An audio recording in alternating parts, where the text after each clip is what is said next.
So welcome back, everybody, to segment 2 of, actually segment 3. This is segment 3. We didn't have a 2 today, of Relentless Talk Radio. So I have Stephanie. Stephanie, say your last name for me again. Well, it's Wildeman is my last name. But your Kniffin is? It's Kniffin. Kniffin Project. That's my maiden name. I don't know why I have such a hard time with that. Kniffin. Well, Kniffin. Well, at least you get the K right. Right. Well, I got the K right because you told me it was knife. It made sense, right? Right. So you're a musician. You're a good friend of mine. You're an animal lover. You had a snake in your backyard before this interview, right? You're out in Fountain Hills. Yes. So tell everybody because you have a couple bands. So tell everybody who you are and where you play. All right. So it's Stephanie Wildeman, and I am a part of the Kniffin Project. And I have different groups that I play with, or different partners that I play with. And we play Fountain Hills, Scottsdale, Phoenix, lots of different, areas. We play out on the boat at the Swirl Lake out at Desert Belle. We have a Facebook page, the Kniffin Project. Cool. So all of those things are listed there, as well as a website also that you can find the link there on the Facebook page. So I would just direct everyone to the Facebook page, and there they can find out where we're singing and who I'm singing with. Cool. And your website address is theniffinproject.com. So KNIFFIN project.com for those of you who will be eventually listening to this on podcast. Right. So you play in Fountain Hills at on Friday nights, right? Right. We play at Georgie's Diner. We play at Sapori. Yeah. We play down at Gwyn Wine Bar in Scottsdale, Paradise Lounge. Yeah. So Gwyn, usually at the Gwyn you're on Saturdays, right? Usually when you're there, right? Saturday nights? First Right. Saturday of the month, yes. Cool. So what are your goals for Kniffin Project? I mean, you and I have been kind of hanging out talking about how, you're focusing a little bit more about getting some more gigs and kind of, taking your singing business to the next level. What are your goals? Well, my goal would be that it would be my primary source of income. I've always done, another job, if not a few other jobs, and music along the way. Hence the project, I think, part of the of the name. Just that it is always a project. It is not impossible to do, just music, but it is, it takes a lot. So my goal would be that is how I'm, creating most of my income this year. Which is, I think that a lot of folks who are musicians and artists, we have to be polypreneurs because it takes some time for income in one area that's creative related to kind of step up, right? Absolutely.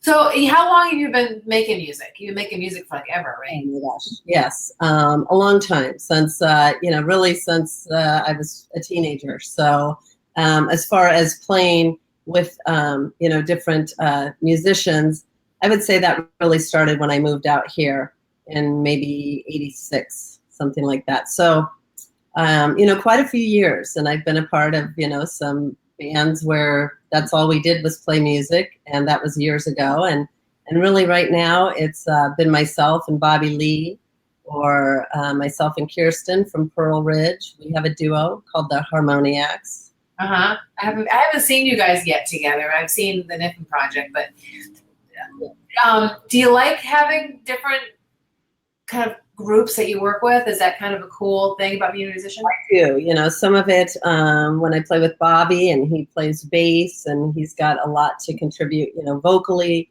And so we do, the songs that we do. And then with Kirsten and I, we're really focusing on more of the harmonies.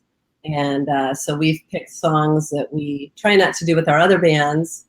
And then we just, play those together and things that are primarily harmony focused, So we do that.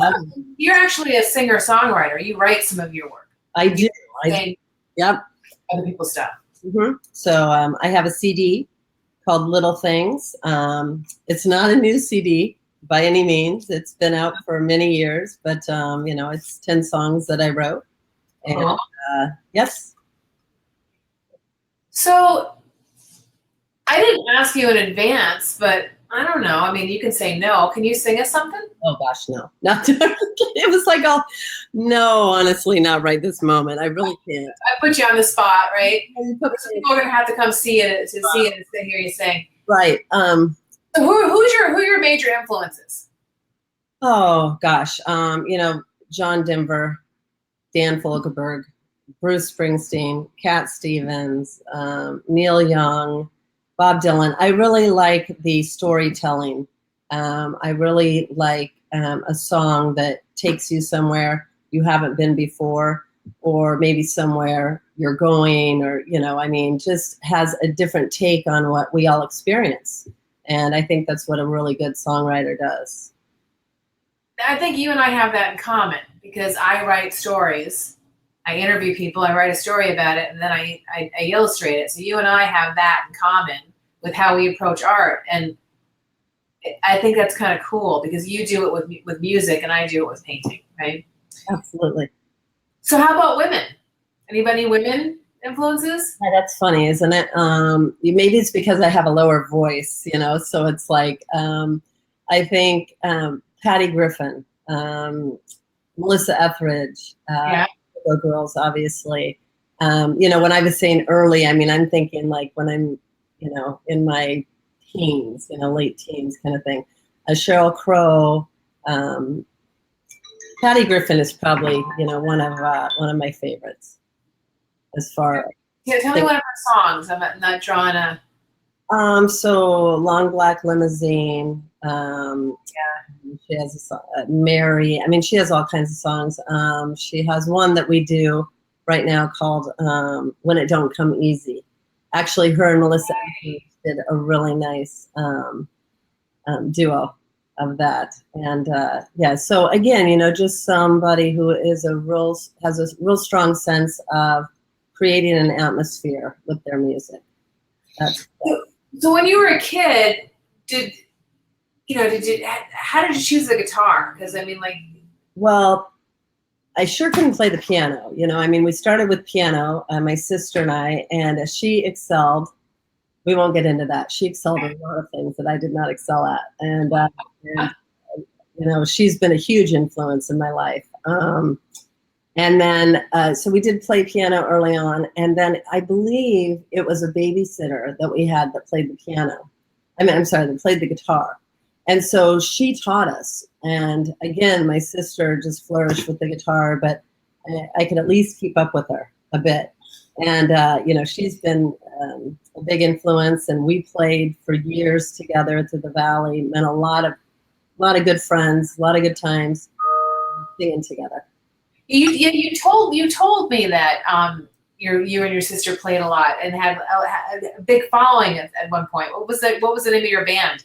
Well, it was oh gosh, what was it? Two Girls with Guitars for a while. The Kniffin Project, we used that also, and that's why I've kept it. Really, is that occasionally somebody will, show up that says, "I saw you 20 years ago at Rio Salado Brewery. We used to love this song. How's your sister doing?" That kind of thing. So, so we use that name also. So folks can go to the Kniffin. Did I lose you? No, I'm still here. Are you there? Still there? Oh, just barely.